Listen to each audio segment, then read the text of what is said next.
The crash of glass hitting tiles shattered the silence like a gunshot. David's hands trembled around the whiskey tumbler, amber liquid sloshing against the rim. On the kitchen counter, strewn between spilled liquor and fragments of a broken glass, lay the divorce papers, stark, cruel reminders of life unraveling. What had once been a home filled with laughter, lazy Sunday mornings, and 12 years of shared dreams now felt like a cage, echoing with the ghosts of marriage that no longer existed. Just 2 nights earlier, Emily had stood in the doorway, arms folded, her voice unshaken. "I'm going on a date, David," she had said. The word date slid from her lips with a casualness that gutted him. He'd laughed then, a sharp, cold sound born of disbelief rather than humor. "A date?" he echoed, tasting every syllable like poison. "With who? Or should I ask how many?" She didn't flinch. "His name is Eric. He's a colleague." Her tone was infuriatingly level, as though she were talking about a dinner reservation, not detonating their life together. I need this. I need to feel alive again." That word, alive, hit David harder than anything else. Alive? What had the last 12 years been? The mortgage payments, the quiet vacations, the private jokes whispered over morning coffee. The hand she held during his father's funeral? Had none of it counted? Had he been so easy to forget? "You don't even hear yourself, do you?" he asked, voice strained, shaking with contained fury. "You're married, Emily. You stood in front of family, friends, and God and made vows. Do they mean nothing to you?" Emily gave a small shrug, her expression unreadable. "I've given you everything. It's my turn now." He hadn't argued that night, not because he accepted it, but because he knew there was no point. She had already set the bridge ablaze and walked away, unbothered by the flames. But he did offer her one final sentence, said quietly, chillingly, "Do what you want, Emily, but actions have consequences." The next morning, David awoke with clarity. Cold, brutal clarity. The betrayal had calcified into something sharp and unrelenting. He would not play the victim. If Emily wanted freedom, if she wanted to destroy everything they built, he would show her exactly what destruction looked like. He began with himself. The tired, unshaven man in the mirror was gone. A fresh haircut sharpened his features, erasing months of emotional erosion. A tailored navy blazer replaced the rumpled shirts that had become a habit of complacency. Even his battered sedan, neglected and dusty, now gleamed after meticulous wash, reflecting a man in transition. When Emily descended the stairs that evening in a tight black dress, her heels clicking like a warning signal, David barely glanced at her. She lingered, clearly expecting some reaction, jealousy, maybe a plea. Instead, he tossed his keys in hand and asked coolly, "Going somewhere?" Her expression darkened. "What's that supposed to mean?" David smirked. "Exactly what I said. You enjoy your date. Just remember, consequences." Before she could form a reply, he walked out the door. At a quiet wine bar on the edge of town, Rachel was waiting, a colleague turned confidant. She had been a gentle presence through months of subtle unraveling. Until recently, David had never allowed himself to see her in any other light. But betrayal has a way of shifting perspectives, peeling back layers of truth we avoid. Rachel welcomed him with a smile, her warmth like sunlight in a world that had turned bitter and gray. "You look different," she said, her voice soft. "Different how?" he asked, settling into the seat across from her. She studied him for a beat, confident. "Like you remembered who you are." Their conversation flowed with ease. Wine softened the edges of their words. Laughter came more freely than he expected. For the first time in weeks, David felt something other than anger. But even beneath the surface, a darker resolve remained. This wasn't just about moving forward. It was about making sure Emily understood what she'd lost. Later that night, when she returned home, her makeup slightly smudged, her steps faltering, she found David sitting in the living room. A half-empty glass of scotch rested beside him.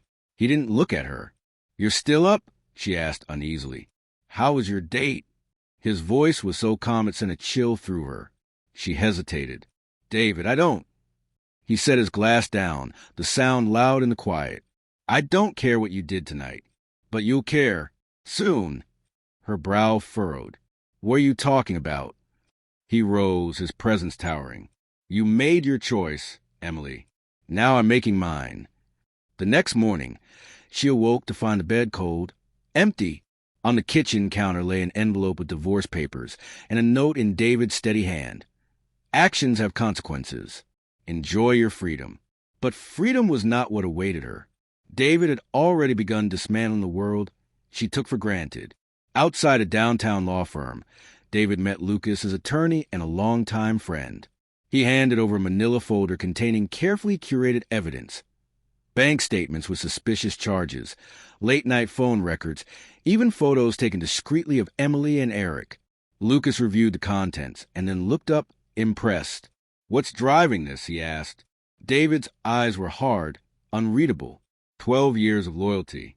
12 years of giving everything to someone who decided I wasn't enough.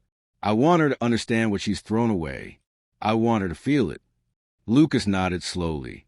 Then we're not just filing for divorce. We're going for blood. Emily's world began to unravel swiftly. A message from her boss summoned her to the office.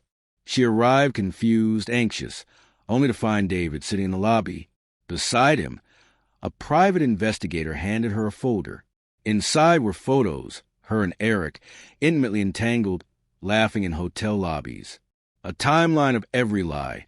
Every night she said she was working late. You had me followed, she whispered. David stood. You gave me no choice. Her boss's voice was cold. You violated company policy. You're terminated, effective immediately. Hours later, she returned home only to find the locks changed. A neighbor handed her a key and a final note. Your belongings are in storage. The address is enclosed.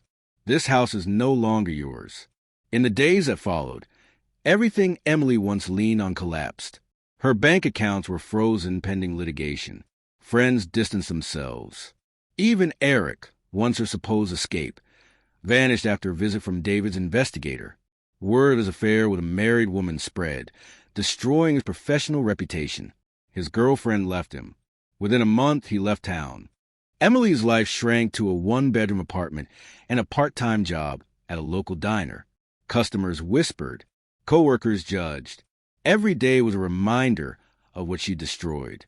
At night, she scrolled through old photos, David smiling beside her on beaches, during holidays at home. She clutched her phone and wept, but there was no one left to hear her. Meanwhile, David rebuilt. His professional life flourished. His self-worth solidified. Ava, a close friend who had seen his pain early on, helped him navigate the legal minefield. She offered more than strategy. She offered belief. She wanted freedom, he told her one night. Now she has it. Ava smiled proud. She didn't just lose a marriage, David. She lost a man who would have given her the world. And then there was Claire. Gentle, witty, kind. Their relationship began slowly, with honest conversations and soft laughter. There were no games, no secrets, just the warmth of something real. She helped him see that love didn't have to feel like survival. One winter afternoon, David ran into Emily in a grocery store parking lot. She was struggling with a car that wouldn't start. Her coat was threadbare, her face hollowed by regret and fatigue. David, she said, voice small. He hesitated, then stepped closer. I deserve this, don't I? She asked, her eyes filling. He met her gaze. We all live with our choices, Emily. That's life. Tears slid down her cheeks. I'm sorry. I was blind. I was selfish. David's voice was steady. I hope you find peace. But whatever we had, it's over. You have to let it go. He walked away without looking back. That night, he and Claire sat together by the fire in their cozy home, the air filled with quiet contentment. You're a good man, David, she whispered. He wrapped an arm around her, pulling her close. For the first time in a long time, he didn't just feel alive. He felt whole.